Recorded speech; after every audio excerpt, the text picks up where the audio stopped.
The First World War immobilized the Western Front in a brutal embrace of trenches, barbed wire, and artillery. By 1915, a grim stalemate had set in. Armies hurled wave after wave of infantry at one another, only to be swallowed by machine gun fire and mired in shell-churned mud. In this desolation, amid the carnage of Verdun and the Somme, a critical question emerged. How could one see beyond the immediate hellscape, find a seam in the enemy's armor, and open a path through which decisive action could flow? The answer, in the German ranks, was found in an evolution of eyes and edges. Reconnaissance joined with assault, and the result was the birth of the stormtrooper. Though often remembered for their shock tactics, the German Sturmtruppen were reconnaissance troops first and foremost.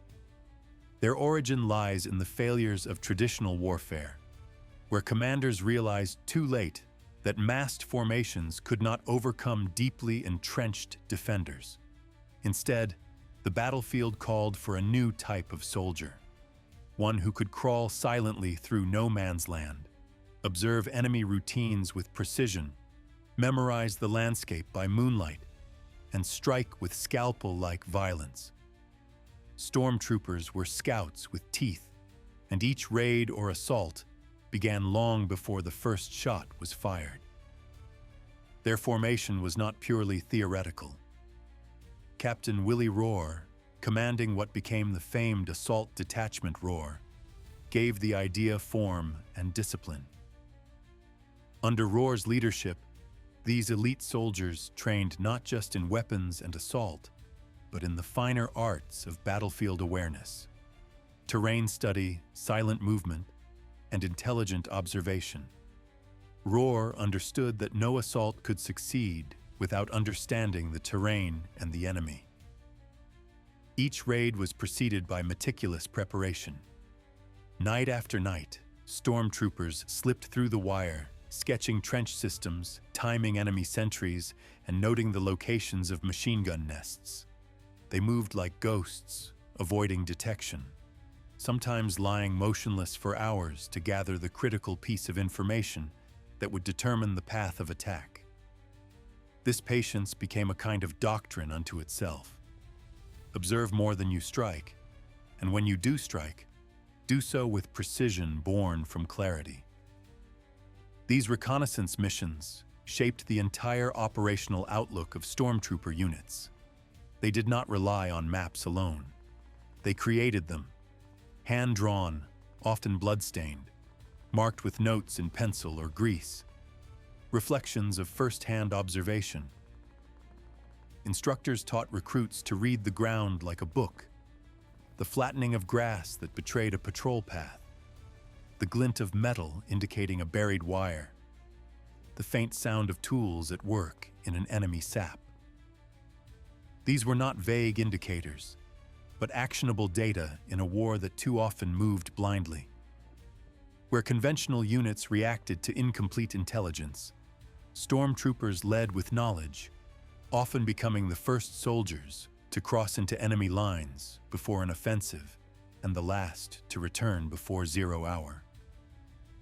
Many times, the fate of an entire assault hinged on the detailed sketches and whispered reports delivered by these quiet predators of no man's land. Their gear was stripped down for mobility. Heavy rifles were replaced with carbines and pistols. Trench knives and grenades replaced bayonets. Every ounce of weight not necessary for reconnaissance or infiltration was discarded. They wore darker uniforms and smeared soot on their faces to vanish into the night. Communication, too, was adapted to their purpose. Signal flares and runners were prearranged to avoid radio chatter and reduce detection risk. Flamethrower teams and engineers often followed their lead, relying on the stormtroopers' precise recon to target enemy bunkers and wired obstacles. These trailing units depended not just on brute force, but on the accuracy of the path carved by the scouts. One of the hallmarks of stormtrooper reconnaissance was its dynamism. Patrols were not just passive observers. They adapted in real time. Stormtroopers often made decisions to abort or redirect their paths based on subtle shifts in wind, light, or enemy behavior. Their situational awareness was trained to a razor's edge. They were briefed with high expectations and sent with little more than a compass, wire cutters, a few grenades, and a mental map crafted from cumulative observation. In some sectors, these recon missions became so routine and effective that entire stormtrooper detachments functioned as an independent intelligence service embedded at the tactical edge of the front. Nowhere was this fusion of reconnaissance and assault more evident than in the 1917 Battle of Riga. There, stormtrooper units crossed the Dvina River under cover of fog and silence, having already spent days mapping out enemy weak points. They emerged from the mist not as a wall of men, but as surgical instruments, striking deep and fast through the sectors they had painstakingly reconnoitered. The Russian lines fractured under the weight of attacks, guided by knowledge rather than guesswork. Their success was not due to sheer violence, but due to an elegant choreography built on weeks of scouting and an intimate familiarity with enemy routines, trench bends, and even the personality quirks of opposing units. A year later, during the spring offensive of 1918, Stormtrooper Recon shaped the campaign's very architecture. German High Command pored over recon reports provided by these units, notes from forward observers, sketches from patrols, and oral debriefings from scouts who had crawled within yards of British trenches. When the offensive began, stormtroopers moved in waves behind creeping barrages, avoiding strong points and threading through blind spots in the Allied defense. Blind spots only visible to those who had spent weeks studying them from the shadows. There are accounts of stormtrooper sergeants leading companies not with maps, but with hand signals and memorized footpaths known only to those who had walked them in silence under the stars.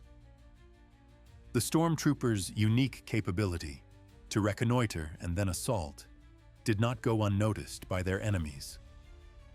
British and French units reported an increasing number of night patrols and trench raids aimed not at killing, but at observation. Officers described unsettling moments where enemy scouts would disappear back into the darkness, having measured the ground and left without a fight. These were no longer mere raids. They were acts of strategic reconnaissance wrapped in violent dress. Entire trench systems were redesigned in response, yet the stormtroopers adapted again, slipping through fresh layouts with the same patient diligence. The American Expeditionary Forces, green but observant, quickly adopted similar doctrines. Their experiences in late war battles were shaped by the stormtrooper model: patrol first, strike second. Many of the small unit tactics that American troops employed in the Meuse-Argonne were lifted directly from German recon-led infiltration models. The exchange of tactical DNA was swift and permanent. From 1918 onward, reconnaissance was no longer a supporting act. It was the overture and the tempo setter for every significant engagement. The legacy of the stormtrooper recon ethos reached far beyond the Western Front. In the Second World War, German Brandenburg units and Allied commandos embraced the same ethos: get close, observe thoroughly, strike with intimate precision. In Vietnam, long-range reconnaissance patrols borrowed directly from the stormtrooper playbook, substituting rice paddies for trench mazes, but retaining the same reverence for information gathered by eye and ear. To understand stormtroopers is to understand the emergence of modern reconnaissance warfare, where the line between observer and fighter, scout and slayer, was forever blurred in the mud and blood of the Great War. They moved unseen, but not unplanned. They were the shadow before the storm, and often the storm itself. Their legacy endures in every soldier who crouches in the dark with a map in his mind, a target in his vision, and the patience to wait for the perfect moment to move.